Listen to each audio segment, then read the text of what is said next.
28 फरवरी 2026 आधी रात में अरेबियन सी और ईस्टर्न मेडिटेरेनियन सी के लहरों के बीच दो विशाल तैरते शहर यूएसएस अब्राहम लिंकन और नया सबसे ताकतवर USS Gerald R Ford aircraft carrier खामोशी से अपनी पोजीशन ले चुके थे।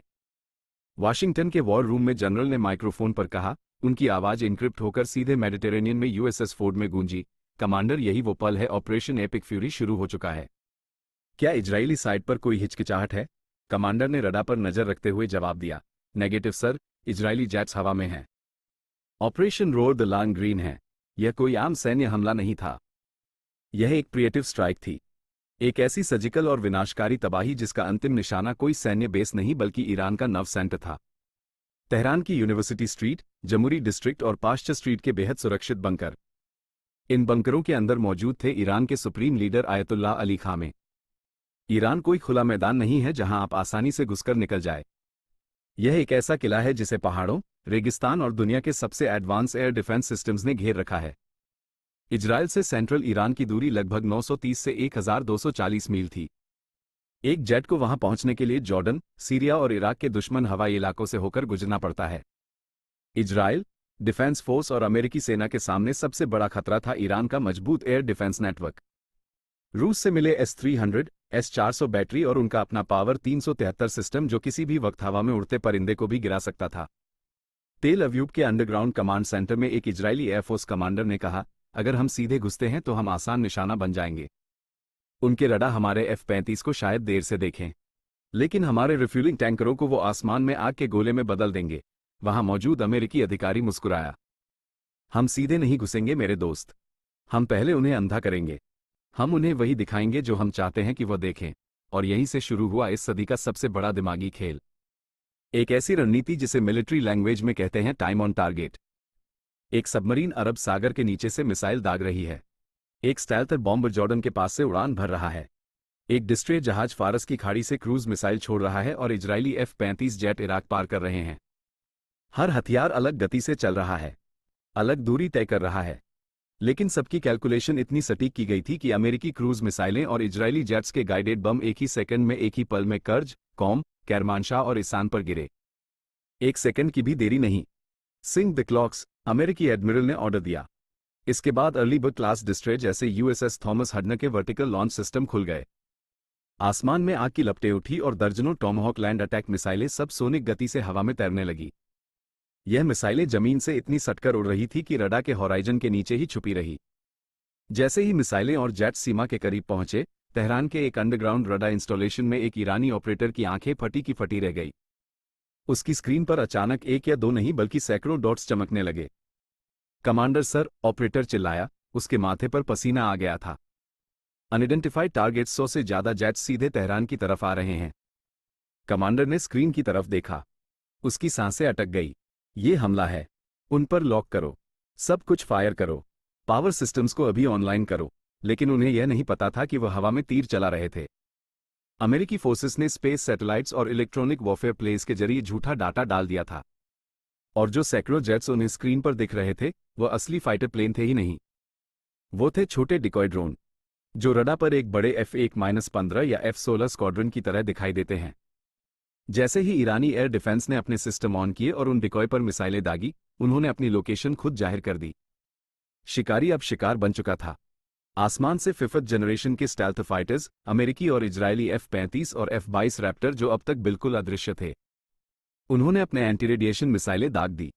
अगले ही पल पूरा ईरानी एयर डिफेंस नेटवर्क बुरी तरह ध्वस्त हो चुका था। यह हमला 3 अलग अलग लहरों में तैयार किया गया था, ऐसी सटीकता जिसे दुनिया देखती रह जाए। सबसे पहले एलाम्र, खुजस्तान और तेहरान के आसपास के सतह से हवा में मार करने वाले मिसाइल ठिकानों और रडार इंस्टॉलेशन को राख में मिला दिया गया।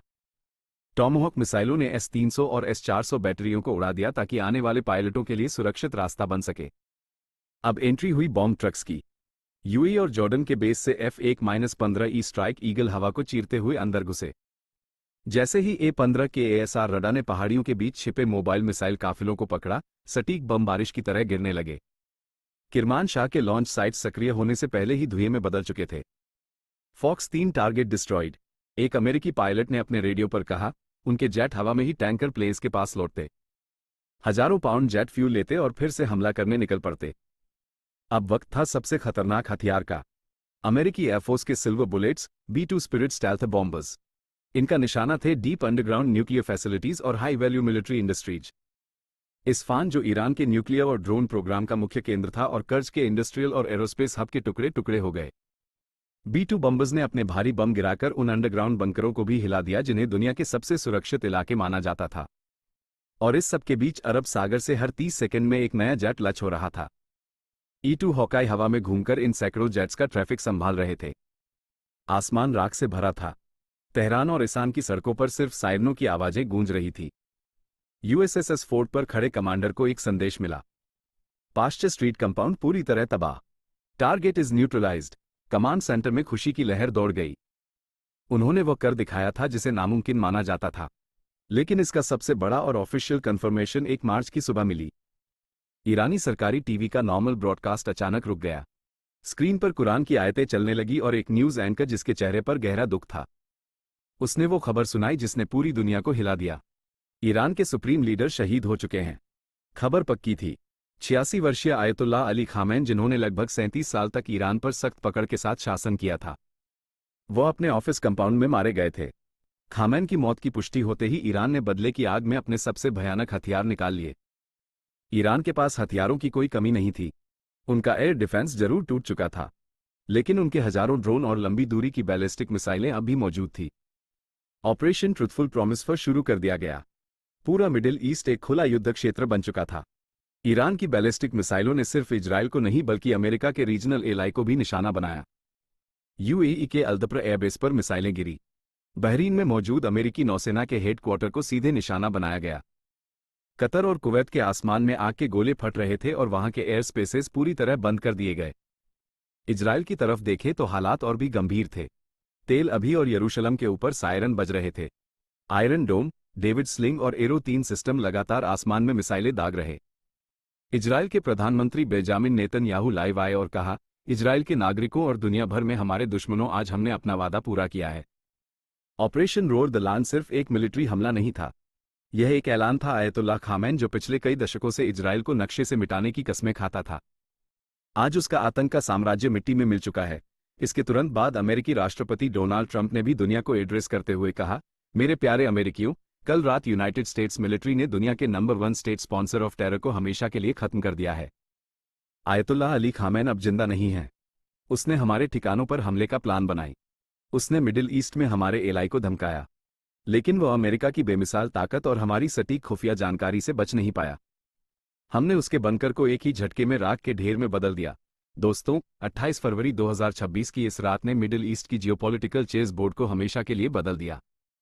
टाइम ऑन टारगेट की उस घातक मैथमेटिकल प्रिसीजन से लेकर डिकॉय ड्रोन के छल तक अमेरिका और इजराइल ने अपनी मिलिट्री सुपीरियरिटी का ऐसा प्रदर्शन किया जिसे आने वाले दशकों तक सैन्य अकादमियों में पढ़ाया जाएगा।